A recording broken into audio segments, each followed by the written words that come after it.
आज के सारे हम लोग देखने वाले हैं कुछ अमेजिंग से फैक्ट्स। तो इस वीडियो को स्टार्ट करते हैं। और वैसे अगर आप लोग चैनल पर नए आए हो तो वीडियो को लाइक करके चैनल को सब्सक्राइब कर लो, क्योंकि इस चैनल पर रिएक्शन से भरा हुआ कंटेंट आता रहता है।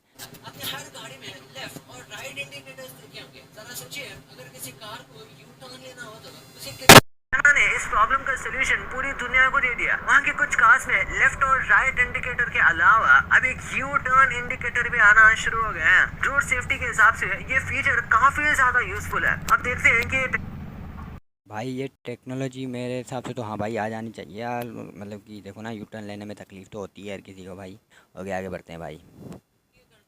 सबसे रिस्की प्रोफेशन कौन सा है? इससे पहले कि आप कुछ बोले, आप इस आदमी को देखिए। ये आदमी प्रोफेशन से ट्रेन कपलर है, जो ट्रेन के बीच मैन्युअली कपलिंग करता है। ये काम कितना रिस्की है आप इसका अंदाजा इसी बात से लगा सकते हैं कि इस प्रोफेशन में डेथ रेट 40% है, यानी कि हर दूसरा आदमी इसमें मारा जाता है। और इतने रिस्की काम की सैलरी सिर्फ 65 रुपए पर आवर, यानी कि दिन का 500 रुपए से भी कम। अब आप ही सोच के देखिए आप कितने सेफ प्लेस पर है। तो बेहतर होगा आप अपनी काम को लेकर कंप्लेंट करना बंद कर दें। नंबर 3, क्या कभी आपने सोचा है कि हवा से बात करते ये जेट्स आखिर लैंड कैसे करते हैं? जब एक जेट प्लेन लैंड करता है तो उसकी स्पीड बहुत ज्यादा होती है। सिर्फ ब्रेक से उसे रोकना मुश्किल हो सकता है, स्पेशली अगर रनवे छोटा हो या फिर गीला हो। यहाँ पर काम आते हैं ये थ्रस्ट रिवर्सर्स। ये जेट इंजन के पीछे लगे होते हैं और जैसे ही प्लेन टच डाउन करता है ये एक्टिवेट हो जाता है। नॉर्मली जेट का थ्रस्ट पीछे की तरफ होता है जो प्लेन को आगे ले जाता है, पर थ्रस्ट। और वैसे इस वीडियो को बनाया है एक्सपेक्ट भाई ने। और भाई तो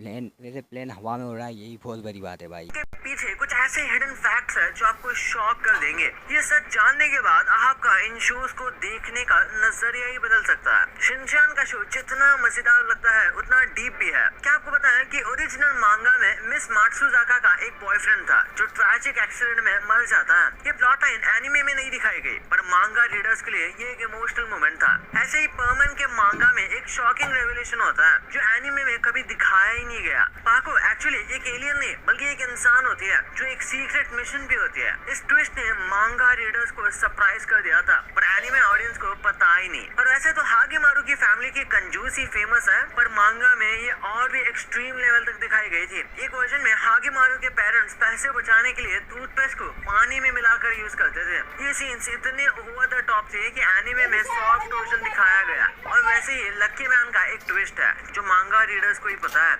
एक्चुअली इसकी सिर्फ लक तब काम करती है जब वो किसी और के सामने होता है। मतलब अगर वो अकेला होता है तो वो एक नॉर्मल आदमी जैसा वीक ही हो जाता है। नंबर 1, स्टूडियो गिबली की फिल्म्स का एक अलग ही लेवल का चार्म होता है। कोजी वाइब्स, ब्यूटीफुल एनिमेशन और एक ड्रीमी दुनिया जो हर किसी को अट्रैक्ट करती है। पर जो ट्रेंड आजकल सोशल मीडिया पे चला है वो शायद उतना इनोसेंट नहीं जितना दिखाई देता है। स्टूडियो गिबली के को फाउंडर हायायू मियाजाकी खुद इस ट्रेंड को पसंद नहीं करते। उनका कहना है कि उनकी फिल्म सिर्फ क्यूट विजुअल्स के लिए नहीं बल्कि डीपर इमोशंस और रियल लाइफ स्ट्रगल्स को डिपिक्ट करती है। उनका मानना है कि लोग सिर्फ विजुअल से अट्रैक्ट हो रहे हैं पर असली कहानी और इमोशंस को इग्नोर कर रहे हैं। एनिमेशन सिर्फ एस्केपिज्म नहीं होना चाहिए बल्कि एक रिफ्लेक्शन होनी चाहिए सोसाइटी का। लेकिन सिर्फ यही प्रॉब्लम नहीं है, ये ट्रेंड प्राइवेसी कंसर्न्स भी उठाता है। लोग बिना सोचे समझे अपनी पर्सनल फोटोज और वीडियोस एआई टूल्स पे डाल रहे हैं जो उनको गिबली वाली फील कराता है। ये एआई वेबसाइट्स आपकी डेटा सिक्योरिटी के लिए कितनी सेफ है ये कोई नहीं जानता।